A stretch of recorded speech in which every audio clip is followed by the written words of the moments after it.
Tropique Atrium vient de la fusion du CMAC qui était une scène nationale et de l'Atrium qui était un régime autonome qui dépendait du Conseil général. Donc fusionné, ça a créé un EPCC, Établissement public de coopération culturelle, et qui est un EPIC. Et donc il fallait trouver un nouveau nom, puisqu'il y avait l'Atrium d'un côté et le CMAC.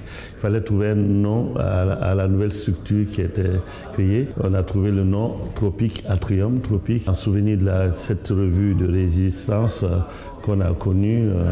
On a connu, moi je l'ai connu plus tard, que des gens qui s'intéressent à l'histoire ont connu. Et puis à l'Atrium par rapport au lieu que ça a toujours été. Il y a 2 ans, j'étais venu voir Contact Entreprise, j'étais au début de ma prise de fonction.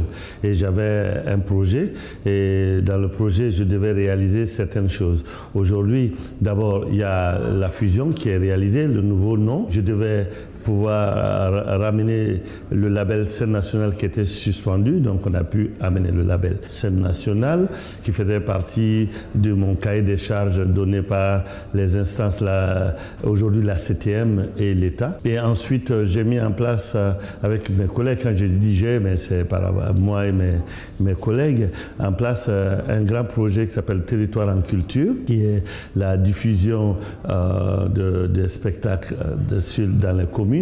On a mis en place la formation, on a mis en place une école de théâtre, on a mis en place 2 nouveaux festivals, le festival des petites formes, la caravane des mots. On a retravaillé sur les galeries, on a donné un coup de fouet aux expositions en équipant nos galeries, en gardant les artistes plus longuement.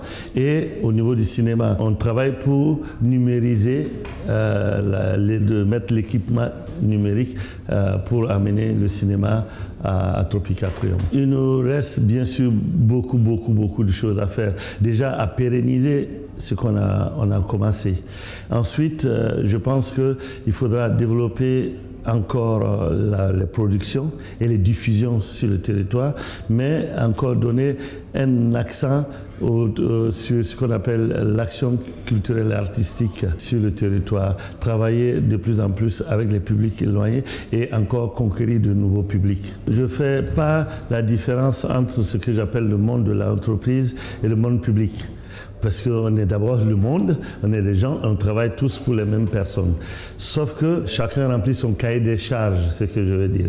Mais en parlant de ces rencontres-là, avec Contact Entreprise, ce qui est intéressant, c'est de voir des gens dans plusieurs types d'activités diverses, d'ailleurs dans l'entrepreneuriat, mais qui sont ouverts à la vie, qui sont ouverts à l'art et à la culture. Donc forcément, ça nous donne une envie de partager avec ces gens, parce qu'on sent de l'intérêt, on sent aussi de l'implication. Et donc, si vous me trouvez un peu plus à l'aise, c'est parce que justement l'accueil le permet.